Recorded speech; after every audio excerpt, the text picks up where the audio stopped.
Olá, ouvintes do podcast, eu sou Daniela Abreu e antes de começar os relatos, eu quero deixar um recadinho aqui pra vocês. Vocês já perceberam, né? Acredito que tem um quadro novo, que é o Contos da Meia-Noite. É destinado a contos que eu tenho recebido, tem uns escritores que têm me enviado. Estou editando ele aos poucos, conforme vai surgindo um tempinho aqui. E avisar também para vocês, caso tenha conto, vocês gostam de escrever conto, pode enviar, que na medida do possível eu vou colocar aqui no podcast, tá bom, gente?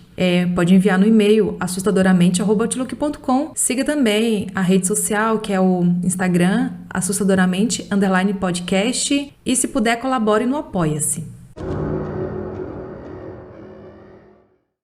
Oi, Dani, adoro ouvir seu podcast enquanto estou executando meus afazeres domésticos. A hora passa rapidinho, principalmente quando estou fazendo uma tarefa que detesto, que é lavar louça. Minha cunhada Priscila que me apresentou seu trabalho, desde então não perco um episódio. Eu sou bandista desde o útero da minha mãe e minha família materna toda é da mesma religião ou do kardecismo. Todos nós já vivenciamos momentos sobrenaturais por conta da ligação com a espiritualidade e hoje resolvi contribuir com alguns relatos que eu vivi. Visita noturna. Uma noite, quando eu tinha uns 5 anos de idade, estava dormindo em meu quarto com a minha irmã, quando eu acordei com uma sensação gelada no corpo e vi uma menina ao lado da minha cama. Ela estava usando vestido cor-de-rosa e tranças no cabelo. A menina saiu correndo até a nossa sala e eu fui atrás dela. Chegando na sala, a menina estava brincando com as panelinhas e bonecas que eu e minha irmã havíamos deixado espalhadas pelo chão. Ela virou para mim e disse: "Vem brincar comigo?" Enquanto eu olhava muito confusa, percebi que ela não tinha pés. Estava flutuando. Dei um grito e a menina sumiu. Meus pais acordaram e vieram ver o que estava acontecendo. Contei o que houve e eles disseram que eu deveria estar sonhando. Minha irmã comentou sobre o episódio com a minha bisa e ela disse que talvez eu tivesse realmente visto um espírito e não tido um sonho. As crianças e os animais são muito ligados ao mundo espiritual e pode ter sido realmente que eu tenha visto um espírito de uma criança em nossa casa. Sombra obscura. Quando eu tinha 16 anos e ainda morava na casa dos meus pais, estava deitada no sofá assistindo televisão com a janela aberta e o ventilador praticamente em cima de mim, porque estava muito calor. Enquanto maratonava uma série, todos estavam dormindo. Era por volta de 3 da manhã quando o episódio da série acabou. A tela ficou toda preta antes de começar o próximo episódio e eu vi, através da tela, a sombra de um homem parado na janela atrás de mim. Eu tomei um susto, não olhei para trás, apenas corri e fui trancar a porta da cozinha que estava aberta por conta do calor. Enquanto corri para fechar a porta, acabei derrubando o ventilador e meus pais acordaram por conta de todo o barulho e vieram ver o que estava acontecendo. Eu falei que pensei ter visto uma pessoa em pé próxima à janela.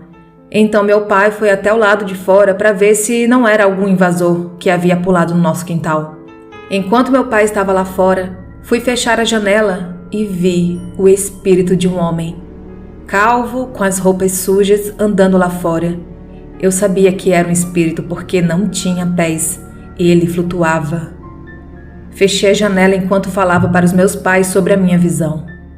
Meu pai entrou em casa, fechamos tudo, fizemos uma prece pedindo para que esse espírito seguisse o caminho dele e fomos dormir. Contato espiritual. Em 2018 eu morava num AP alugado com meu marido, que na época era meu noivo. Nesse prédio aconteciam muitas coisas estranhas, portas que batiam e se fechavam sem estar ventando, luzes do corredor que apagavam sozinhas, ouvíamos vozes e batidas na nossa porta e quando íamos olhar não tinha ninguém. Enfim, uma infinidade de coisas sobrenaturais. Um certo dia eu estava dormindo quando meu marido levantou da cama. Acabei despertando quando ele se levantou. Já era de manhã, só que eu queria dormir um pouco mais. Era final de semana, então virei para o outro lado e dormi de novo. Despertei novamente com um movimento na cama.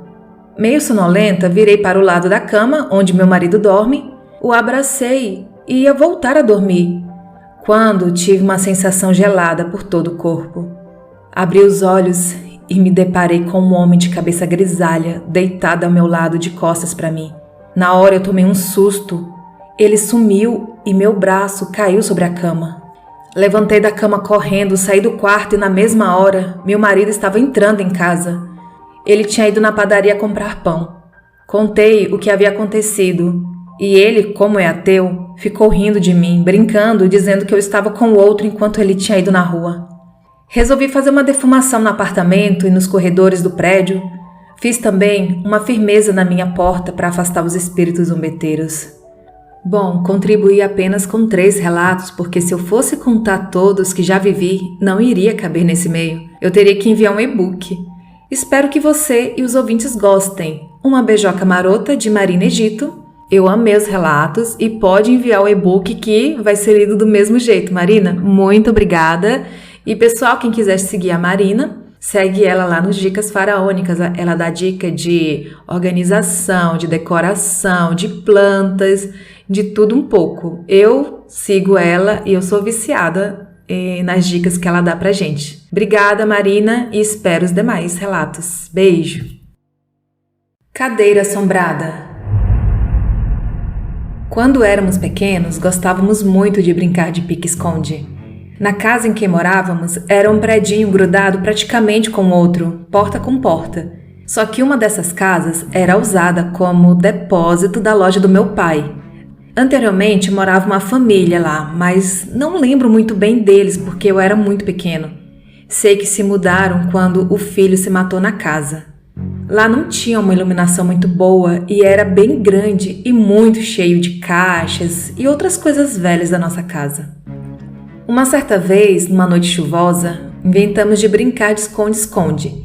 Meu irmão menor estava procurando, enquanto eu, meu outro irmão e uns amigos fomos nos esconder. E isso faz uns 18 anos. Meu irmão então saiu para nos procurar e ele foi, adivinha onde? Nesse depósito. Ouvimos ele abrir a porta, que era de ferro e bem pesada, meio dura de abrir, daí fazia um ruído. Estávamos todos esperando ele nos encontrar quando ouvimos um grito e ele veio correndo para dentro da nossa casa. Prontamente saímos para ver o que havia acontecido. Ele, desesperado, meus pais também, foram ver o que tinha acontecido. E ele falou que havia encontrado alguém lá dentro, sentado em cima de uma cadeira velha que estava sobre algumas caixas.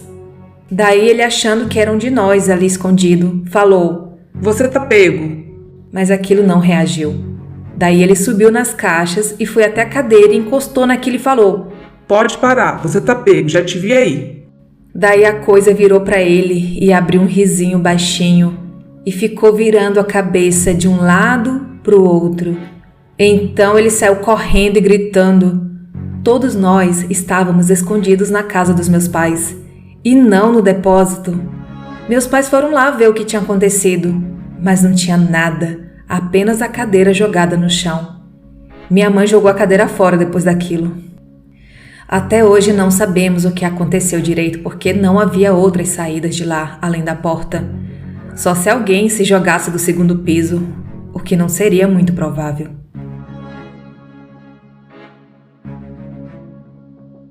Coincidência ou algo sobrenatural? Olá, me chamo Dido Sampaio e moro no Rio de Janeiro. Essa história aconteceu em 2013. Essa época foi a mais pesada para mim e para minha família. Vivemos em uma casa na comunidade na zona norte do Rio. Somos aquele tipo de família que vive todos no mesmo terreno, mas em casas diferentes. São 4 casas no total e ainda é assim até hoje.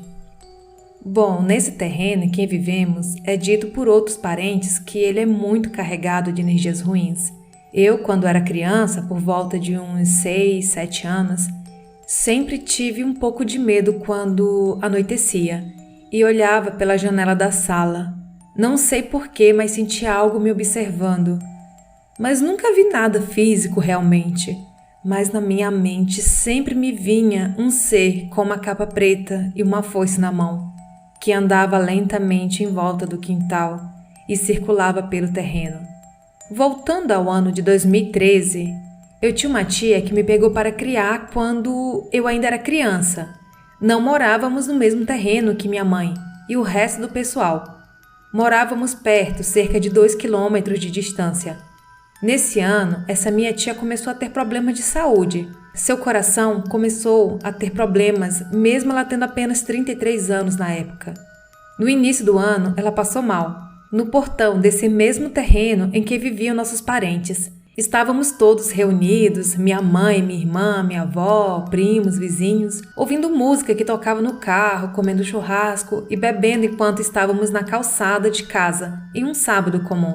Quando essa minha tia caiu no chão desacordada. Minha irmã, que é técnica em enfermagem, deu os primeiros socorros. Foi algo sério, a ponto de precisar de massagem cardíaca. Ela recobrou os sentidos, mas não quis ir ao médico na mesma hora. Deixou para o outro dia e, quando foi, ficou internada. Uma das vizinhas que estava conosco é filha de santo. Na semana em que minha tia estava internada, essa vizinha virou no santo. É como eles dizem aqui quando a pessoa recebe o santo.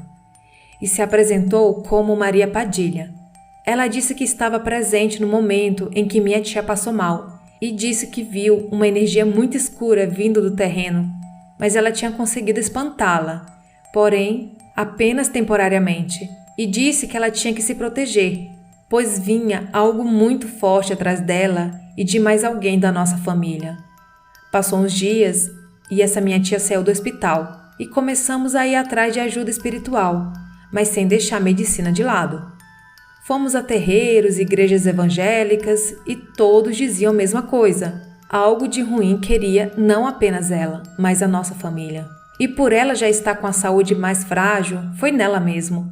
Em uma igreja evangélica bem pequena que ficava no final da nossa rua, o pastor disse que um homem com uma foice muito ligeira iria tirar a vida de alguém que estava ali presente. Ele via 2 covas, porém, uma poderia ser liberta. A outra, o destino já estava traçado. Em setembro seria a data de aniversário de casamento da minha tia com meu tio pela manhã.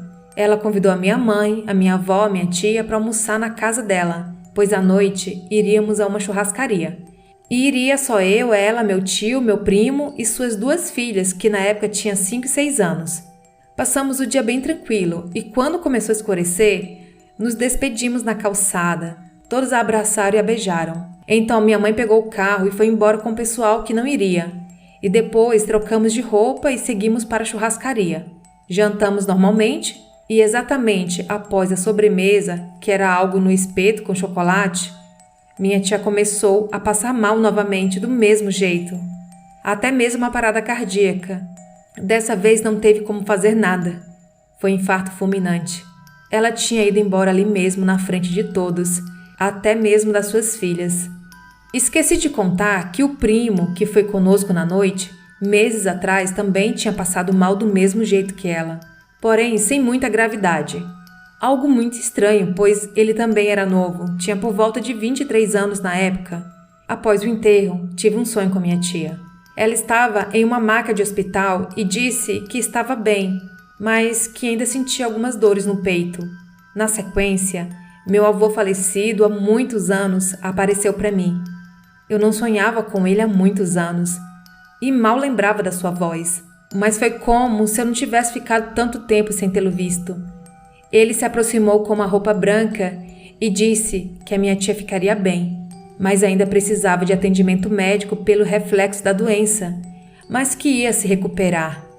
Nessa época, eu tinha 15 anos e não sabia nada de espiritismo e vida após a morte. Atualmente sou kardecista e aprendemos que a vida do outro lado é como a vida aqui. Até mesmo as doenças que nos tiram a vida seguem conosco. Porém, com o auxílio médico dos espíritos que são responsáveis por essa área, nossas doenças são curadas. Hoje vivemos normalmente, mas com essa saudade constante.